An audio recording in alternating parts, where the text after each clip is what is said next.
Me and Abel are here hanging out. What are you doing, Abel? What are you doing? Oh, yeah. Anyway, um, I'm sitting out here. It's a pretty windy day. It's supposed to rain a lot tomorrow and tonight, I think. Um, anyway, Xavier's in the building there, the goat shed. He's mucking it out, and we're taking it over to the garden. Now, the house is 100 foot down the road there, about 200 foot of wheelbarrowing. And we have a tractor, but it builds character. It's good for him, builds his skill, builds his muscle. So we let him do it by hand. I'm sure he would rather use the tractor. But anyway, I was sitting here thinking, and while he's earning a little bit of money around here, and I'm trying to coach him a little bit, um, I got to thinking about the amount of skills one needs um, to do this sort of thing. And it's not insignificant. But these skills are things that can be gained quite easily. Um, you gain the skills by doing and failing, and you also gain the skills by watching a bunch of videos, reading a bunch of books, um, trying to get others around who know what's going on. And I was lucky to have a lot of good men in my life who showed me, many of which were not related to me, some were. Um, but my father was never the farmer type. He was never one who wanted to do this. He lived in a city, and now he was born and raised here, but then he moved to a city, and had his city office job and was never into this.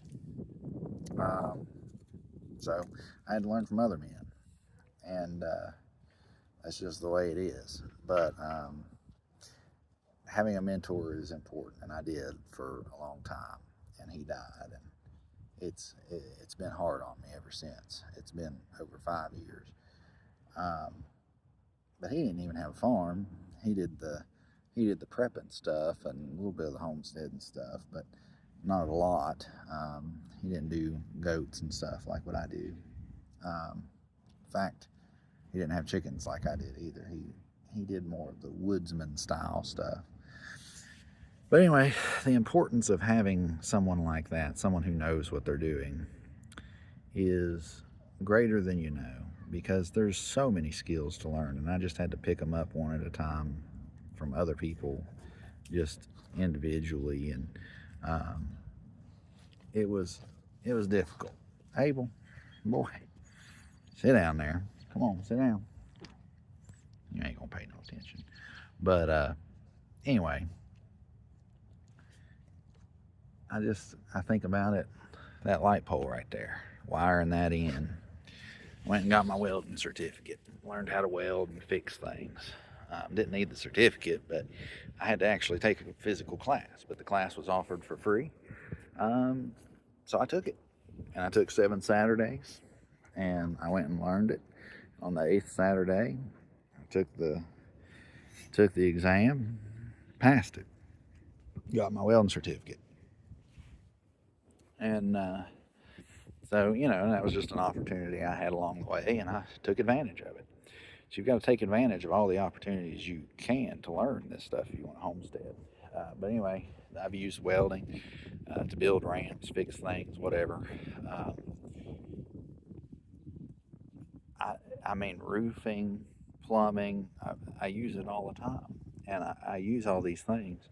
And I've gotten to the point to where uh, I built buildings from the ground up. I've redone the entire insides of houses from the studs out.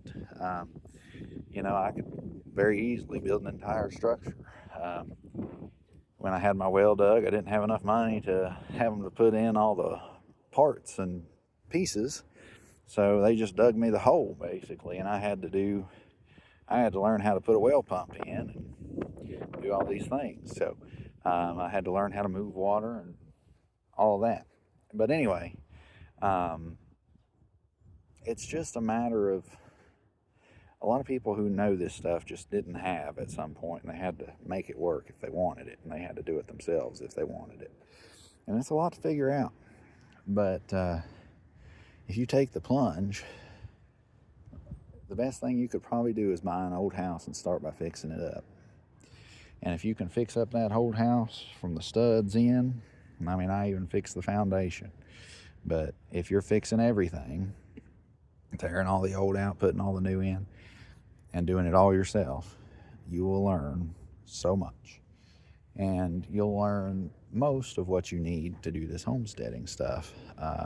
You can read about seed saving and go to master gardener classes. You can go to beekeeping classes. I would hope you wouldn't need a chicken class, but these are usually pretty cheap community classes that you can go to. But chickens, you can read a couple books and pretty well keep chickens and learn by trial and error. And there's not a big learning curve to it. I mean, there's a bit of one, but there's less than you might think. Building fences, that's another skill set you have to have. Not only did I build the fence, I didn't really have a bunch of money for posts either, so I went and figured out what kind of wood, figured out how to identify them and cut them down in the woods. Nope. So tree identification. There's just so many things you have to do. You have to be able to know how the world works around you. Then you need to know how to raise pasture, grow your grass. Again, seminars, books, videos. So having all these skills is something that takes a while to accumulate. And I was younger than 18 when I started accumulating some of these, but by and large, I didn't have a whole lot of guidance and influence until I was about 18 to start learning how to do some of this stuff, because that's when I bought a fixer-upper house and started learning. And so 32 now, it's taken me 14 years to be where I'm at. And I've done a lot in that amount of time. But it's something you need to be worrying about getting is the skills. The skill set is something that can be gotten if you didn't come up this way, and I did not. But it's difficult, and you're behind the eight ball if you weren't learning as a little kid. And so I encourage you, if you're just getting started, start just learning these skills. Canning, you can, food preservation, but I think you'll be glad you did. Pick up any skill you can, and then you will find that before long you have way more skills than those around you. And a lot of them are marketable skills. Y'all have a good one.